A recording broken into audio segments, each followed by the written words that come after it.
Dermotec, un podcast de dermatología hecho por dermatólogas.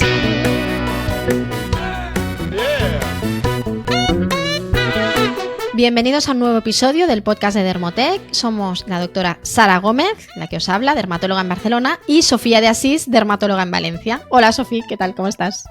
Hola Sara, ¿qué tal? ¿Qué tal? Pues nada, hoy vamos a hablar sobre disruptores endocrinos, un temazo. Algunas de las preguntas más recurrentes que nos llegan a las redes sociales suelen tratar sobre temas de seguridad en cosmética, así que seguro que a muchos os interesa, ya que es algo que preocupa bastante, pues por la presencia de algunos de estos componentes que pueden estar en la cosmética. Sobre todo suele preocupar mucho a embarazadas y a papis y mamis, porque los cosméticos para la edad infantil, para los niños, pues también es algo que solemos tener bastante en cuenta. Y el motivo principal de estas dudas es la posible presencia de los disruptores endocrinos en los productos que utilizamos en nuestro día a día. Como hablaremos más adelante, no solo en cosmética, pero es de lo que en lo que nos vamos a centrar un poco más. Exacto. Antes que nada, queremos recordaros que en Europa, especialmente en Europa, tenemos un control muy estricto sobre los ingredientes cosméticos y que además se reevalúan de forma constante. Y este es el motivo por el cual de vez en cuando escuchamos en la prensa que se limitan ciertas concentraciones, porque hay tantos estudios sobre absorción, sobre toxicidad de producto, que es lo que hace que los organismos reguladores decidan limitarlos o incluso prohibirlos cuando no tienen garantías de seguridad.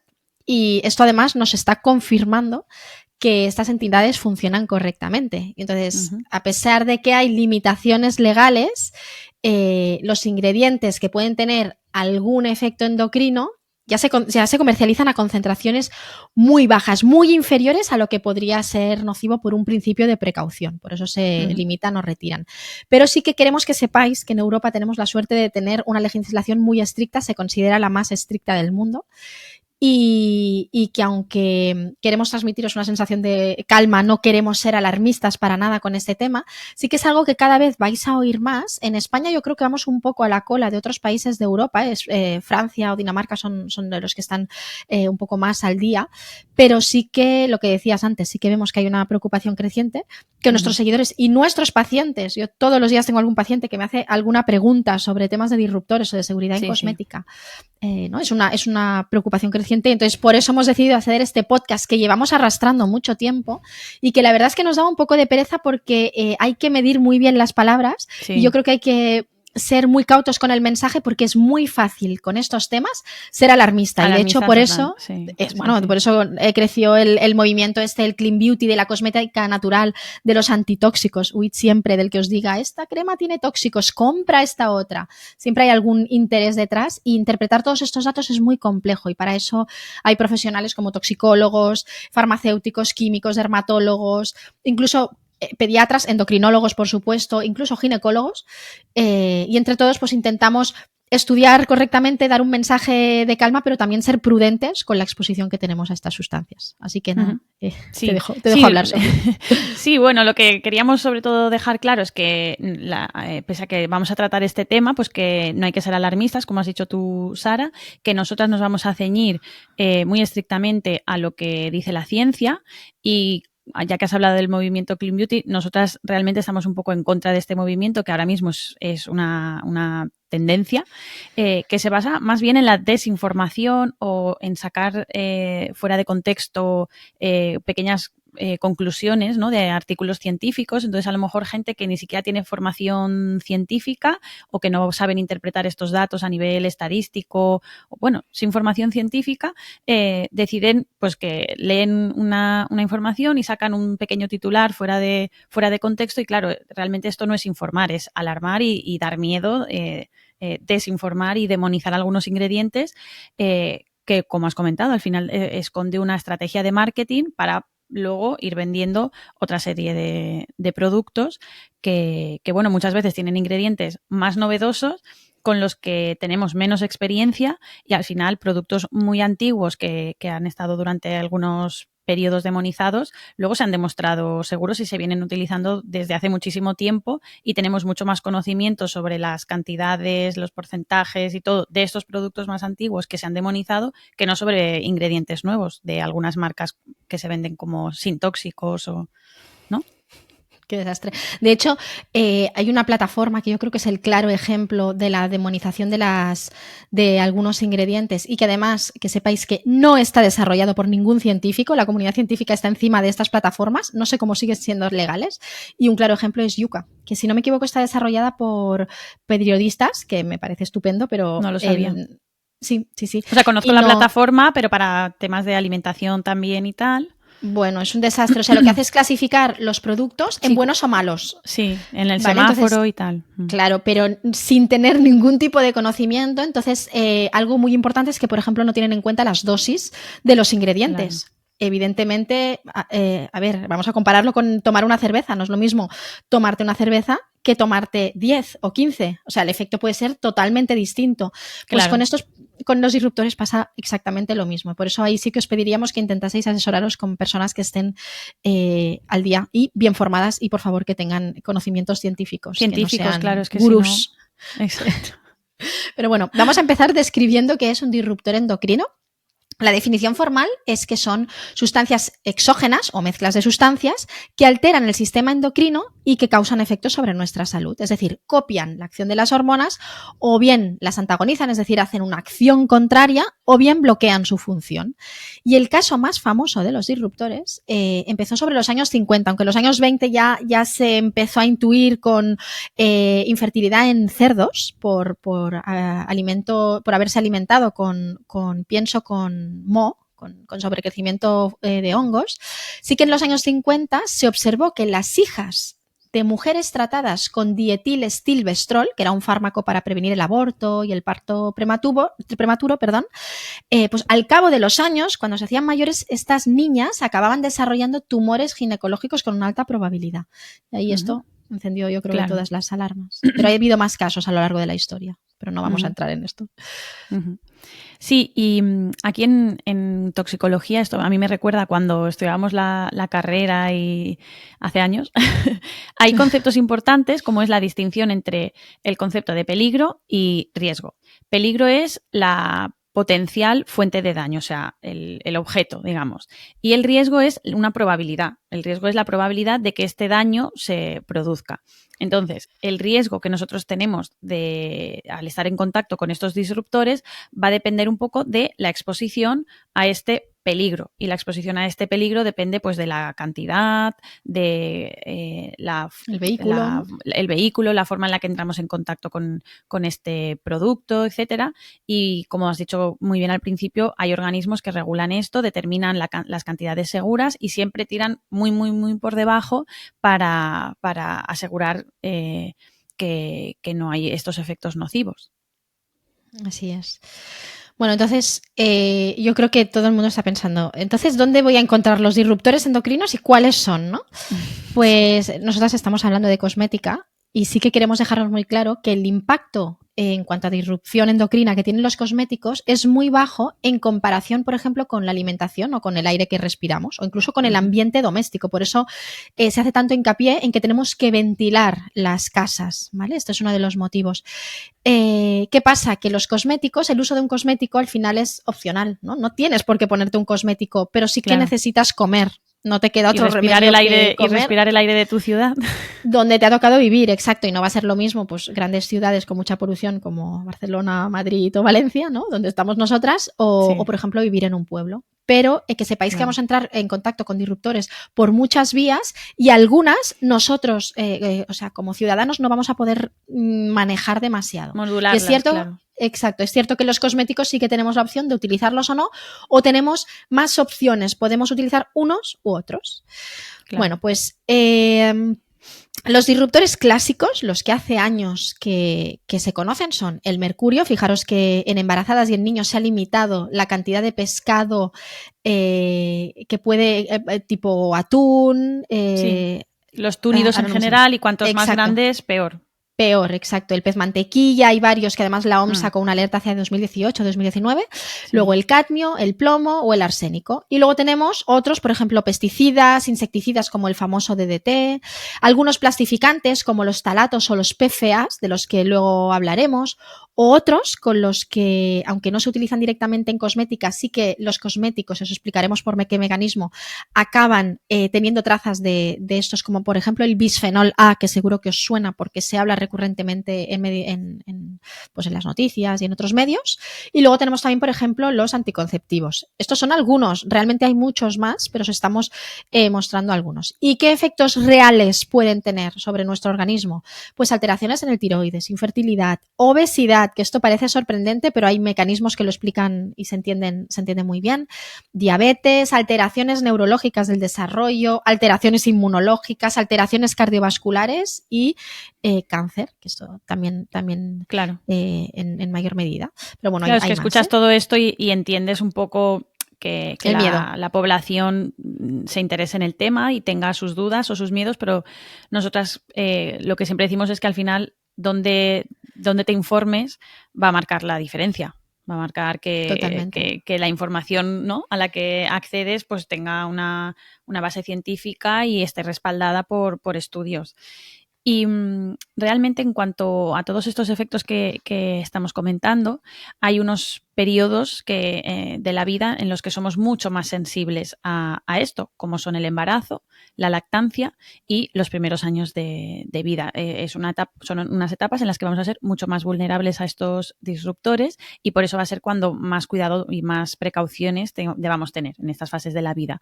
Y incluso, bueno, hay algunos productos que están recomendados evitarlos, restricciones, ¿no?, en estos periodos en concreto.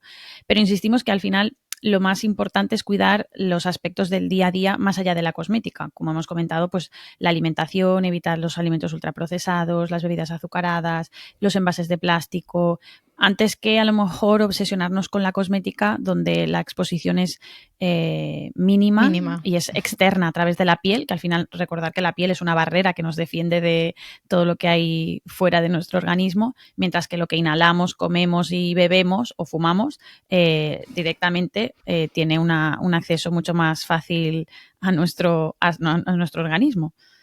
A mí me hace gracia porque hay pacientes que están súper preocupados, más mujeres que hombres, súper preocupadas por los cosméticos, pero luego les preguntas, yo siempre pregunto por hábitos de vida y me dicen, uy, no, pero como fatal, como un montón de galletas. Y claro, pienso, fumo. Realmente estás desinformado porque o fumo, bueno, esto ya es otra liga, ¿no? Pero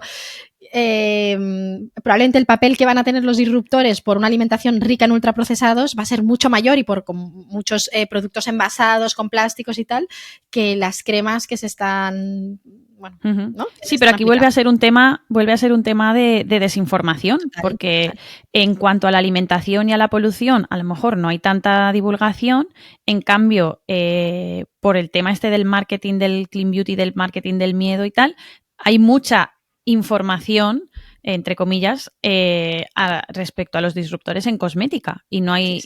Entonces la gente se obsesiona de las cosas sobre las que les llega algo de información y en este caso, pues ciertas empresas se dedican a informar sobre los disruptores en cosmética, a informar o a desinformar y claro, y la divulgación respecto a todo lo otro parece que llega menos. Bueno, vamos luchando yo creo que en todos los aspectos. Realmente la Comisión Europea actualmente está recopilando un montón de estudios y especialmente de plastificantes que podemos encontrar en el medio ambiente, en el mar, en animales o incluso en el agua del frío. El problema que existe actualmente es que no existen métodos validados y que sean universales para valorar los niveles de estas sustancias disruptoras, porque recordad que en realidad contactamos con muy poquitas cantidades de estos disruptores, que a veces incluso son trazas, son muy difíciles de detectar con métodos de laboratorio. Entonces, encima existe el problema de que no podemos correlacionar los niveles de estas sustancias con sus efectos. Esto es muy complejo, daría para muchas charlas. Sí, a nivel científico es mucho más difícil de lo que parece, porque además hay algunos que se eliminan directamente en la orina, como el bisfenol, pero resulta que el bisfenol estamos en contacto constante, así que es como si tuviésemos unos niveles constantes a pesar de la eliminación, que es máxima a las 7 horas. Y luego hay otros, por ejemplo, los PFAs que decíamos, que ahora os explicaremos, que se acumulan en el cuerpo y se acumulan en el ambiente. Sí, la verdad es que es un tema súper interesante, la verdad. Y complejo. Bueno, nosotros lo intentamos hacer ameno y resumirlo en los aspectos más importantes, pero es complicado. Vamos a empezar por los parabenos, que seguro que quien nos escucha ha oído hablar muchísimo. Además que vas al supermercado o a cualquier sitio sin parabenos está ahí en todas partes. Los parabenos, recordad que son unos conservantes que se han utilizado muchísimo en cosmética y que han sido un claro ejemplo de cuando se ha demonizado un ingrediente. En los años 90 apareció un estudio que demostraba su efecto estrogénico, aunque un pequeño inciso porque este efecto es 100.000 veces inferior al estrógeno natural de nuestro cuerpo. Y posteriormente apareció otro estudio donde se encontraba presencia de parabenos en tumores de la mama, en mujeres con cáncer de mama. De ahí hubo personas que asumieron que los parabenos habían causado estos cánceres, pero eran estudios un poco flojos a nivel científico, vamos a decir, donde, por ejemplo, no había un grupo control, es decir, no se evaluaban los tumores de mama no se evaluaba los parabenos en tejido mamario no cancerígeno, digamos, para ver si también había parabenos ahí y, por tanto, no se podía catalogar tan directamente como que el parabeno había provocado esto. Y además que muchas veces pues tú encuentras el parabeno en el tejido tumoral, pero esto no quiere decir que sea la causa. O sea, esto no demuestra una relación causa-efecto, que es lo importante demostrar en estos casos. Simplemente está ahí, pero tú no sabes si es algo casual o causal, ¿no? Entonces, bueno, luego han salido muchos más estudios, metaanálisis, que son los que tienen más robustez, más validez a nivel científico y tampoco han podido demostrar que causen cáncer de mama.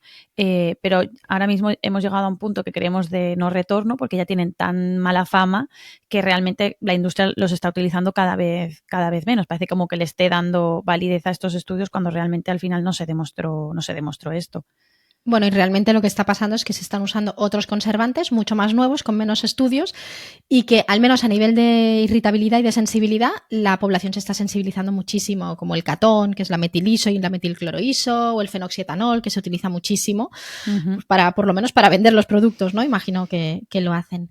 Y claro, realmente, volviendo a los parabenos, sí que actualmente con las dosis utilizadas, que se van revisando periódicamente, no se han podido demostrar efectos nocivos en humanos y lo que sí que se han llegado a encontrar son efectos nocivos en modelos animales, es decir, en animales, pero a dosis extraordinariamente altas proporcionalmente a las que se usan en humanos.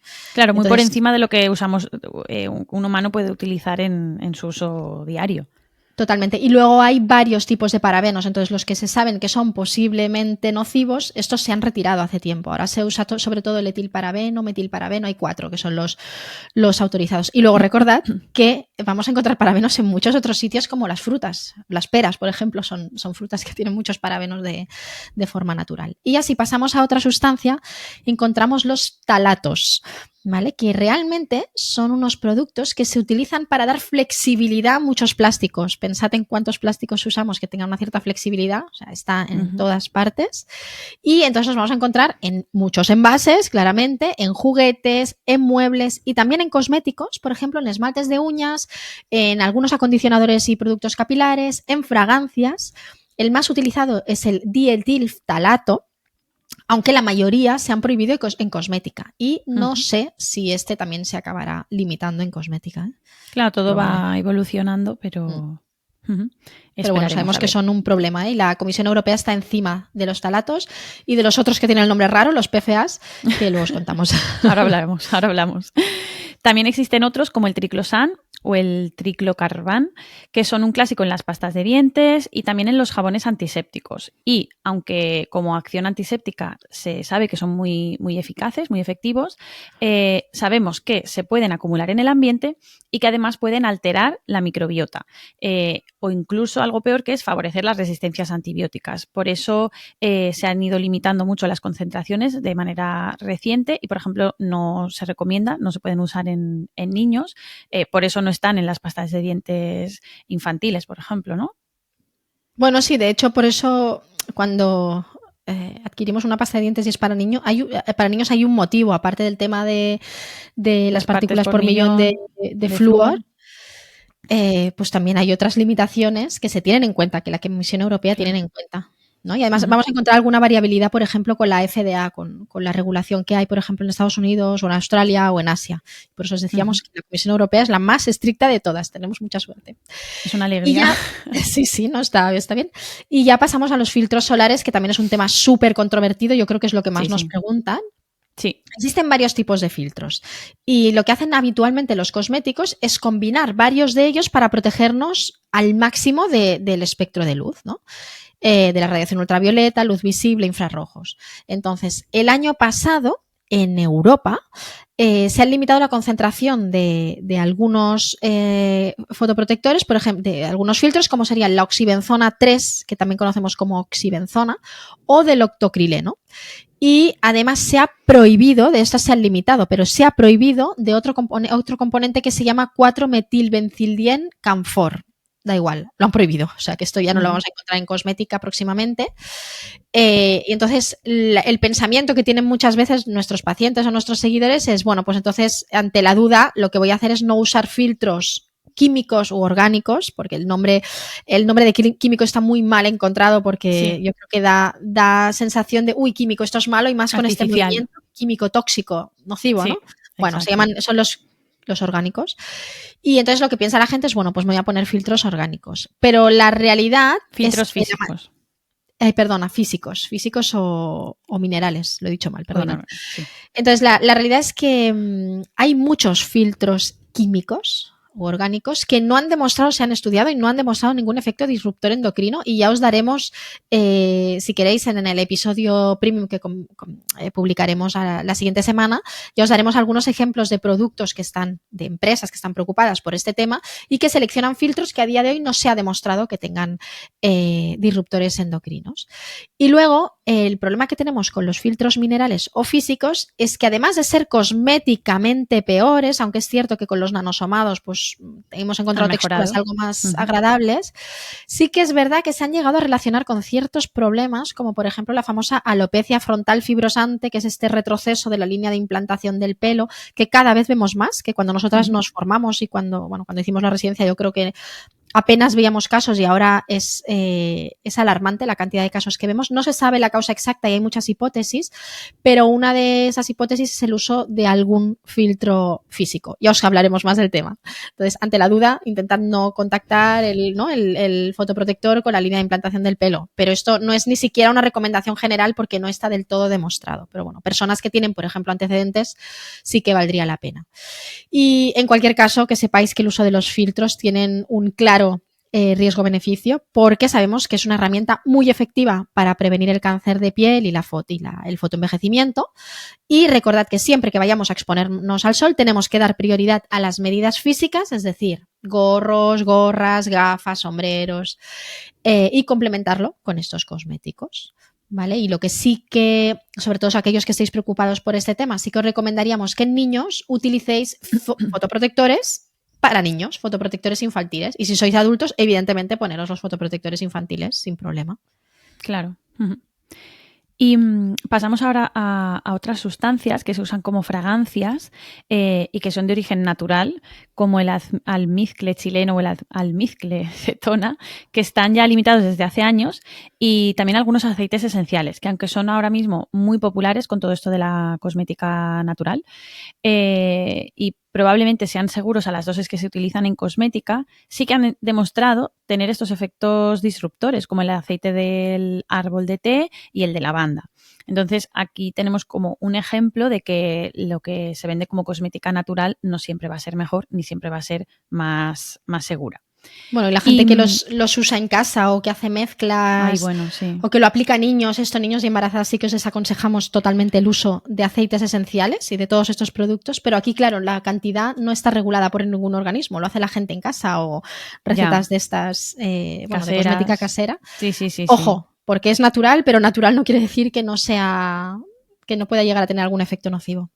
Es que al final, yo a mis pacientes muchas veces le digo, no, es que yo no quiero químicos. Me dicen, no, es que yo no quiero químicos. Y digo, ¿tú has visto lo que es el H2O? Eso es agua. O sea, todo es química en la vida. O sea, tú eres química, el aire es química, todo es química. Entonces, lo que has dicho, ¿no? Parece como que lo químico, malo, nocivo. tóxico, Marketing. mal. Sí. Marketing. Entonces, no, químico no es malo y todo es química realmente, ¿no? Bueno, pasamos a otro, porque también tenemos las sustancias a ver si me sale, Sara, polihiperfluoroalquiladas, que son los PFAs que hemos comentado antes, que se usan sobre todo en los textiles, pero también en envases de alimentos y a nivel de cosmética se utilizan como emulsionantes, reguladores de la viscosidad o como fragancias también.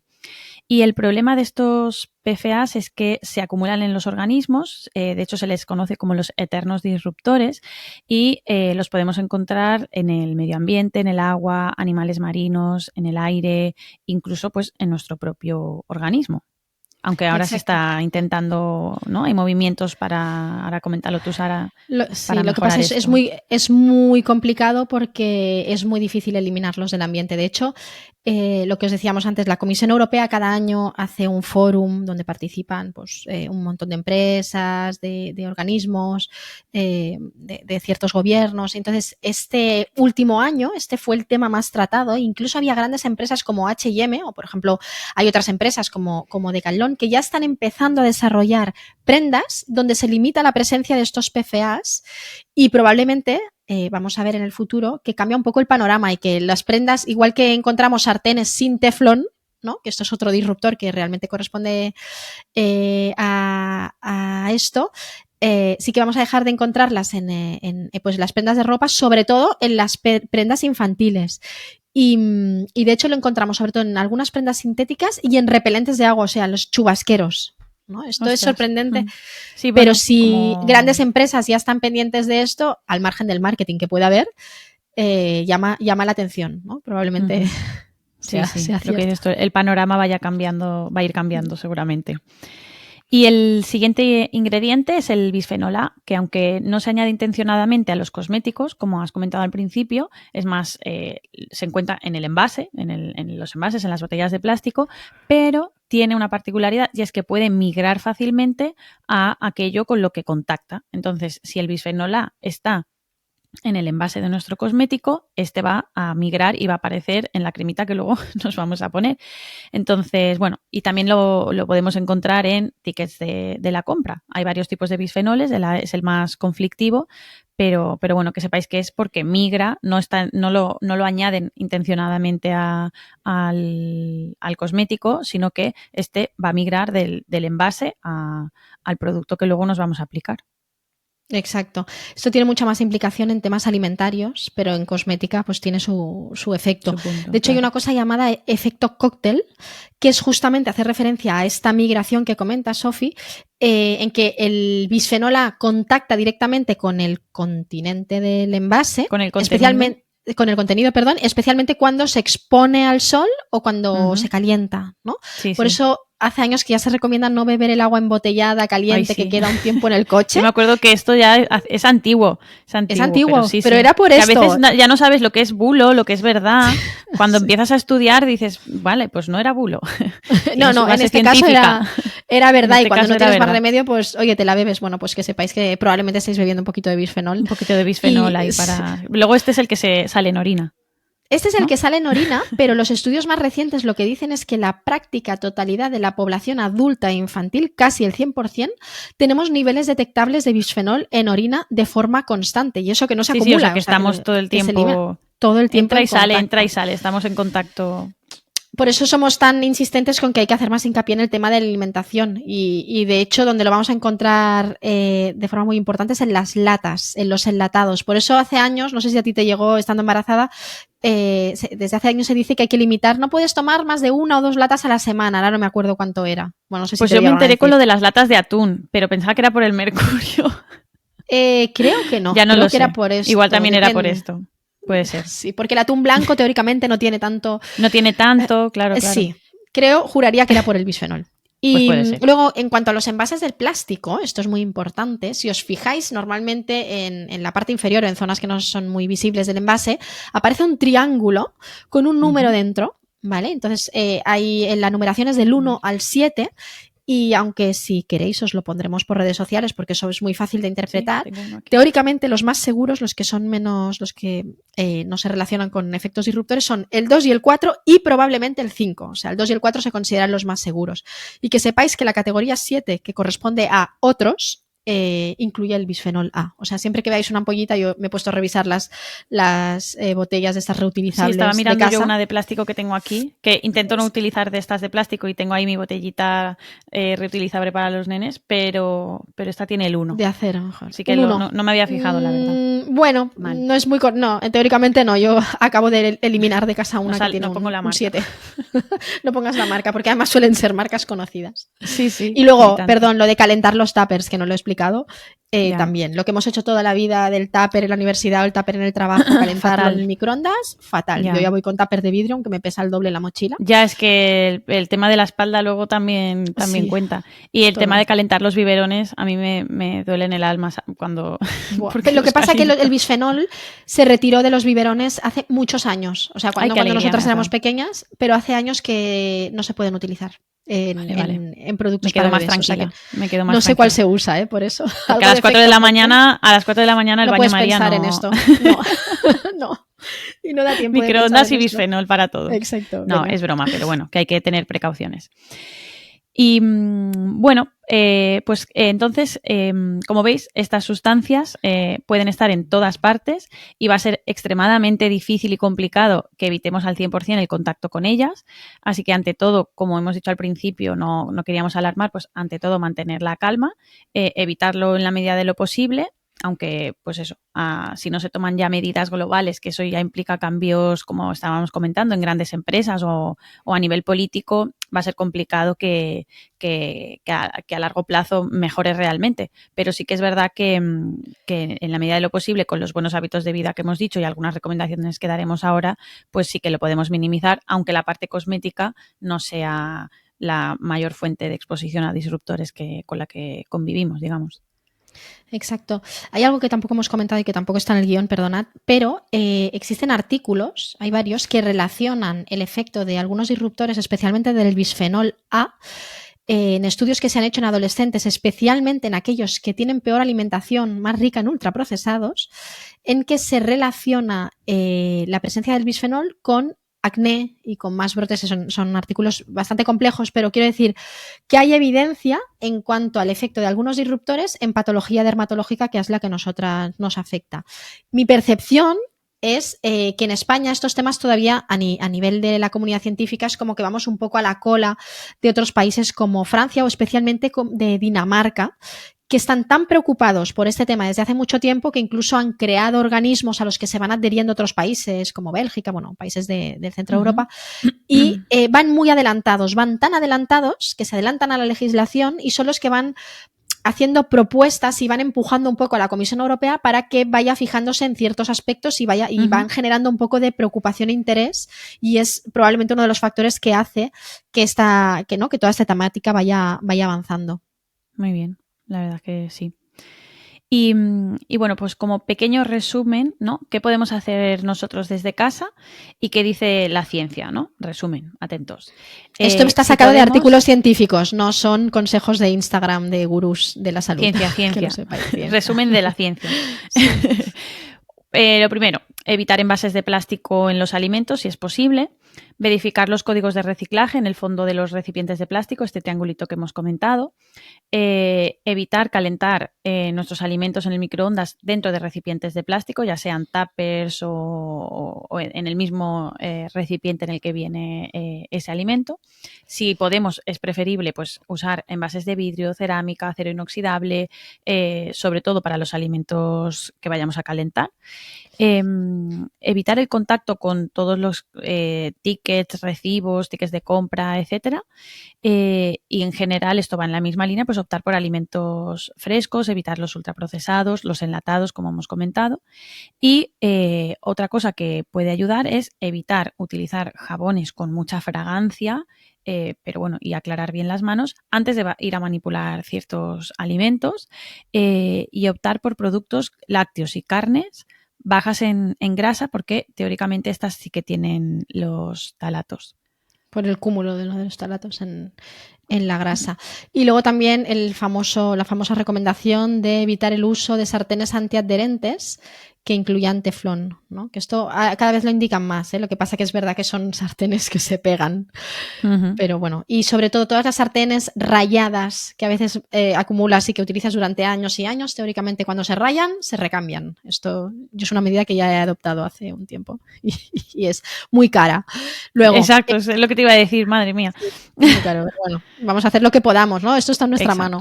Luego, evitar algunos productos etiquetados como antibacterianos, ya que es probable que contengan triclosan, pero esto es tan fácil como mirar la fórmula INCI. Y como alternativa, seleccionar desinfectantes que estén hechos a base de alcohol o directamente lavarnos las manos con agua y jabón. Y en bebés, esto es muy curioso, recambiar el pañal siempre que esté mojado, ¿vale? Porque con el agua sí que parece ser que, bueno, que hay más transmisión, entonces la recomendación general es utilizar pañales reutilizables. Son medidas que yo con las vidas que llevamos me parecen complicadas, pero si podemos minimizar el contacto con algunos disruptores, pues genial.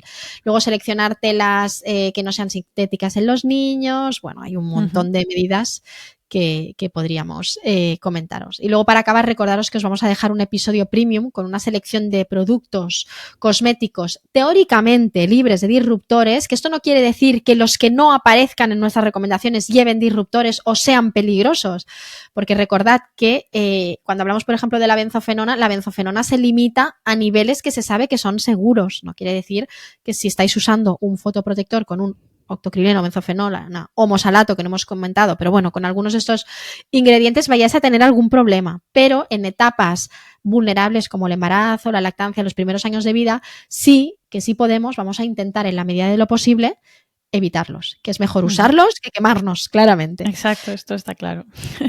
Y esto os lo dejaremos porque sabemos que a muchos os preocupa el tema. Estamos trabajando en ello. Y bueno, insistir un poco más para tranquilidad de todos, que nosotras con este episodio para nada queremos alarmar. Nuestro propósito es informar y sobre todo recordaros que dónde hay que poner el foco, que es en la alimentación y en los hábitos de vida saludables. Así que nada, lo dejamos por hoy. Esperamos que os haya gustado. Y volvemos a escucharnos la semana que viene. Que vaya muy bien. Adiós. Más información en dermotech.com.